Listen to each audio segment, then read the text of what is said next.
आज शनि प्रदोष जीवन को सुख देने वाली, संतान समृद्धि वैभव देने वाली। निवेदन है आपसे,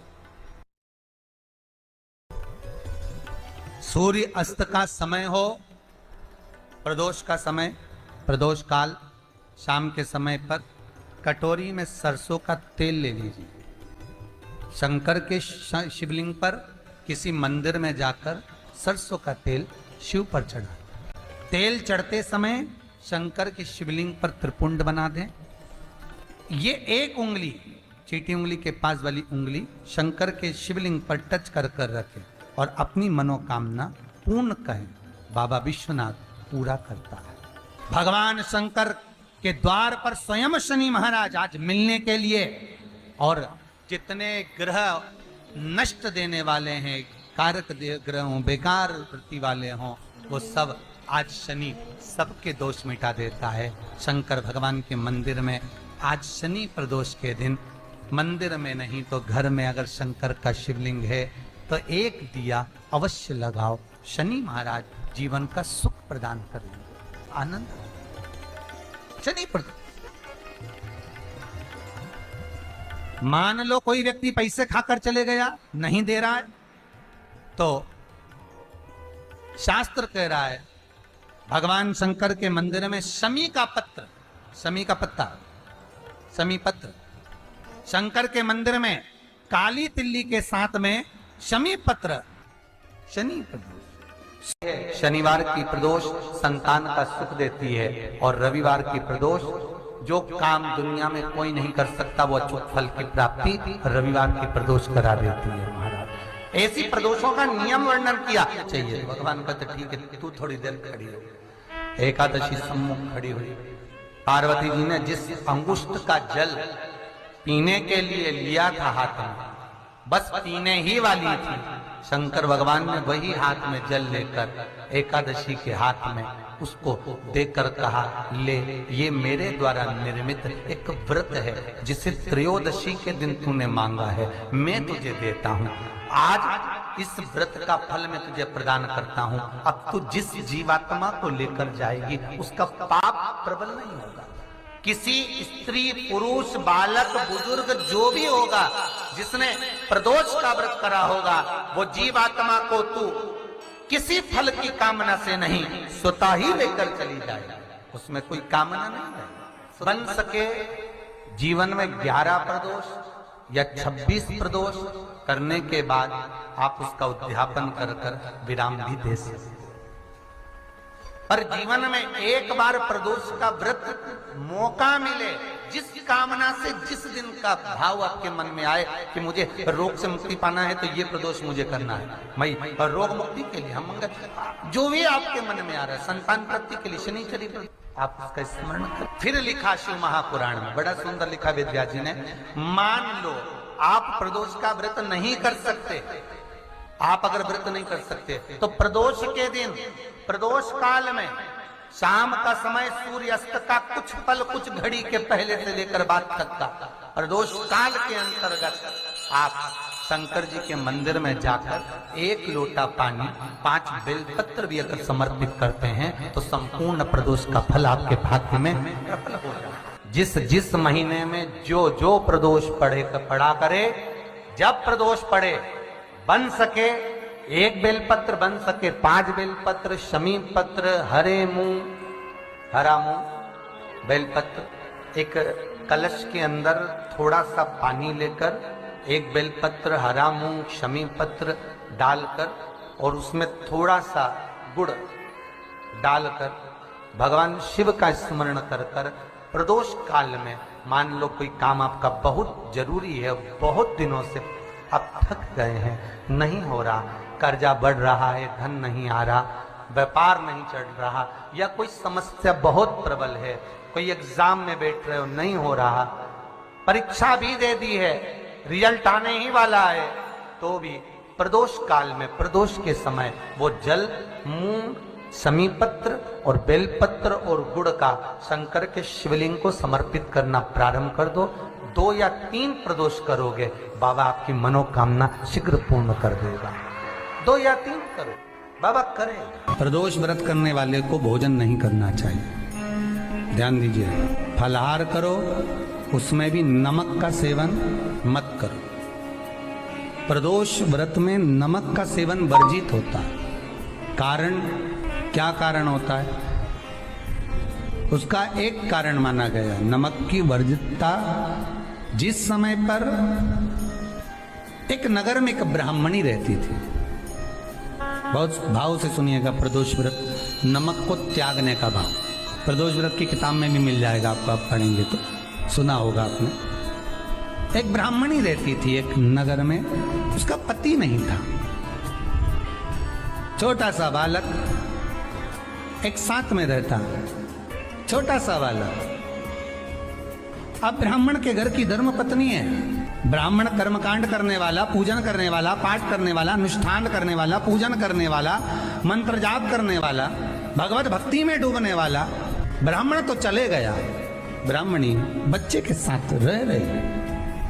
क्या करे वो? अकेली निवास कर रही, अकेली रह रही है। और ब्राह्मणी बच्चे के साथ भ्रमण करती रहती, घूमती, कहीं कहीं दर दर जाकर कुछ भिक्षा को मांग कर लेकर आ जाती।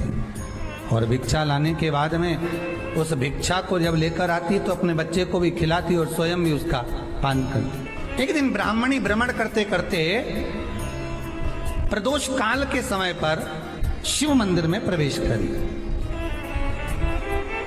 प्रदोष काल के समय पर, और शंकर मंदिर में जब प्रवेश करा, प्रदोष काल किसको कहते हैं? सूर्य अस्त हो रहा हो, रात्रि प्रवेश कर रही हो, दोनों का जब मिलन हो रहा हो वो प्रदोष काल कहलाता है। दोनों का जब मिलन, सूर्यास्त हो रहा हो, रात्रि अपना चरण बढ़ाने के लिए आगे बढ़ रही हो, और दोनों का जब मिलन हो रहा है वो प्रदोष काल है, वो प्रदोष का समय है। ब्राह्मणी मंदिर में प्रवेश कर रही। जब ब्राह्मणी मंदिर में प्रवेश करी, मंदिर के अंदर पहुंची, प्रदोष काल का समय था, प्रदोष का समय चल रहा था। और प्रदोष काल के उस समय में, प्रदोष काल के उस समय में जब ब्राह्मणी ने देखा कि कोई भगवान की भक्ति में लगा हुआ है, भगवान के रस तत्व में डूबा हुआ है। आज ब्राह्मणी के पास में कुछ पदार्थ नहीं है, अपने बच्चे का पेट भरने के लिए कोई सामग्री नहीं है, और कुछ आस लेके वो प्रवेश करी है, कुछ आस लेकर वो अंदर प्रवेश कर जाती है। जब भगवान शिव की आराधना में डूबी हुई है, आराधना कर रही है, ये कुछ पाने के लिए चली गई, ये कुछ पाने के लिए गई, और इसके मन में आया कि मैं कुछ, मुझे भोजन का कोई पदार्थ मिल जाए, मुझे कुछ भोजन मिल जाए, और जब मुझे भोजन मिल जाएगा तब मैं जो पाऊंगी अपने बच्चे को भी पाऊंगी। पर जिस मंदिर में वो प्रवेश करी थी, जहां पर नारी पूजन कर रही थी शंकर की प्रदोष काल में, वहां पर पड़ी हुई कुछ वस्तु को इस ब्राह्मणी ने मांग लिया। मेरे बालक को बहुत भूख लगी है, मेरा बच्चा बड़ा भूखा है, इसके भोजन के लिए थोड़ी सी सामग्री दे दीजिए, इसके भोजन के लिए थोड़ा सा कुछ रस तत्व दे दीजिए। उसने उठाया थोड़ा सा पदार्थ, कुछ जो उसके पास में था वो दिया। जब दिया तो देने के बाद जब उसे प्राप्त हुआ, और होने के बाद में जब वो मिल गया उसको, तो उसने उस समय पर उस पदार्थ को जैसे ही मुख में लिया, लेते ही कहा, इसमें तो स्वाद नहीं है, इसमें स्वाद नहीं है। उस ब्राह्मणी ने बड़ा सुंदर एक संवाद कहा। घर का जो बड़ा होता है ना, घर का जो बड़े होता है, घर का बुजुर्ग जो होता है, घर का जो प्रथम स्थल प्राप्त करने वाला, मेन कुर्सी पर, अच्छी जगह पर जो बैठने वाला होता है ना, ब्राह्मणी कहती है वो कभी किसी वस्तु में ऐब नहीं देखता, मिनक नहीं निकालता। समाज के अनुकूट होते हैं, समाज के जब अनुकूट होते हैं महाराज, समाज के जब अन्नकूट होते हैं, बड़ी बड़ी समाजों में जब कार्तिक महीने में अन्नकूट महोत्सव होते हैं, बहुत सारा प्रसाद बनता है। जो बुजुर्ग होते हैं ना, बड़े समझदार लोग होते हैं ना, तो अन्नकूट की जब प्रसाद खाने बैठते हैं ना, उसमें नमक नहीं भी होता ना तो नहीं बोलते कि इसमें नमक नहीं है। पर जो हमने डोनेशन दिया है, जब तुम आए थे समाज वाले तो हमने 1000 का लिफाफा दिया, 500 का लिफाफा दिया, 2000 का लिफाफा दिया, और भोजन ऐसा बनवाया। एक व्यक्ति वो जो खाकर चुपचाप चले गया, और एक व्यक्ति वो जिसने प्रसाद पर उंगली उठाई। इन दोनों को अन्नकूट की तारीख पे इनका नाम लिख लो, और अगला अन्नकूट आए तब दोनों की दशा देखना। एक जो चुपचाप खाकर चले गया, भगवान के प्रसाद को प्रसाद मानकर, प्रभु का दर्शन मानकर लेकर चले गया, वो उन्नति की सीढ़ी पर चढ़ता चले गया, और जो मिनक निकालता रहा वो साल भर खटर पटर की जिंदगी जीता रहा। भगवान के प्रसाद में कभी भी ध्यान रखिएगा, भगवान के प्रसाद के अंतर्गत स्वाद की कोई मूलता नहीं होती। भगवान का प्रसाद स्वयं स्वाद है। भगवान के प्रसाद में नमक नहीं देखना, मिर्ची नहीं देखना, भगवान के प्रसाद में शक्कर नहीं देखना, भगवान के प्रसाद में कुछ ये नहीं देखना कि कितना माल डला, कितना घी, कितना बादाम, कितना काजू, कितना इलायची डला। हाँ, यहां तक शास्त्र कहता है कि भगवान का प्रसाद अगर बन रहा है तो उसकी सुगंध भी नहीं ली जाती है महाराज। यहां तक शास्त्र कहता है, जब तक भगवान उसको पानी ले तब तक उसका सुगंध भी नहीं ली। और कई कई जगह तो भगवान को प्रसाद अगर सूखा सामान हाथ में आ गया, इलायची कैसी है, मंदिर के अंदर जाने वाली है भगवान को डलने के लिए, लाओ यार किसकी दुकान से आई इलायची बताओ, इलायची तो 25 बार सूंघा, हाँ हाँ अच्छी है, अब सूंघ लिया तो भगवान इसको स्वीकार करेगा क्या? अरे जम के तो बोलो। एक फूल तुमने बगीचे से तोड़ा और सोचा इसमें पहले मैं सूंघ लेती हूँ, इसमें स्वाद है कि नहीं, इस फूल में गंध है कि नहीं, इसमें सुगंध है कि नहीं, और फूल सूंघ लिया, उसके बाद तुम भगवान को देखो, भगवान स्वीकार करेगा नहीं। कई कई घरों में तो हंडी से दाल चलाती जाए ने हाथ में डाल के ब्राह्मणी ने जैसी मुख में लिया थूक दिया। ये श्रेष्ठ नहीं है।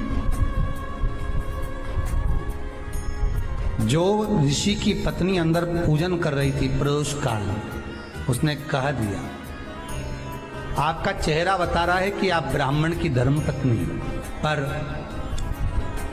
आज आप दर दर जाकर अगर भिक्षा मांग रही हो, दर दर जाकर अगर भीख मांग रही हो, दर दर जाकर भिक्षा को मांग रही हो, तो इसमें आपके पति का दोष नहीं है, दोष आपका है। क्योंकि आप भगवान के प्रसाद में भी जो स्वाद देखी थी ना, ये आपका एक जन्म का नहीं है, ये ना जाने कितने जन्म का है। ब्राह्मणी के मस्तिष्क में बैठ गया, ब्राह्मणी के उस वो कहा ना, वो बक्कल में नहीं अक्कल में बैठ गया कि ये स्वाद नहीं देखना। इसलिए प्रदोष व्रत के अंतर्गत ब्राह्मणी ने उस दिन से विचार कर लिया कि जैसे आप पूजन कर रही हो, जैसे आप अर्चना कर रही हो, जैसे आप आराधना कर रही हो, ऐसी आराधना, ऐसी पूजन, ऐसी भक्ति मैं भी करूंगी, ऐसी आराधना मैं भी करूंगी। अब मैं स्वाद नहीं देखूंगी। तो प्रदोष व्रत करने वाले को ध्यान रखना चाहिए कि नमक का सेवन ना करे।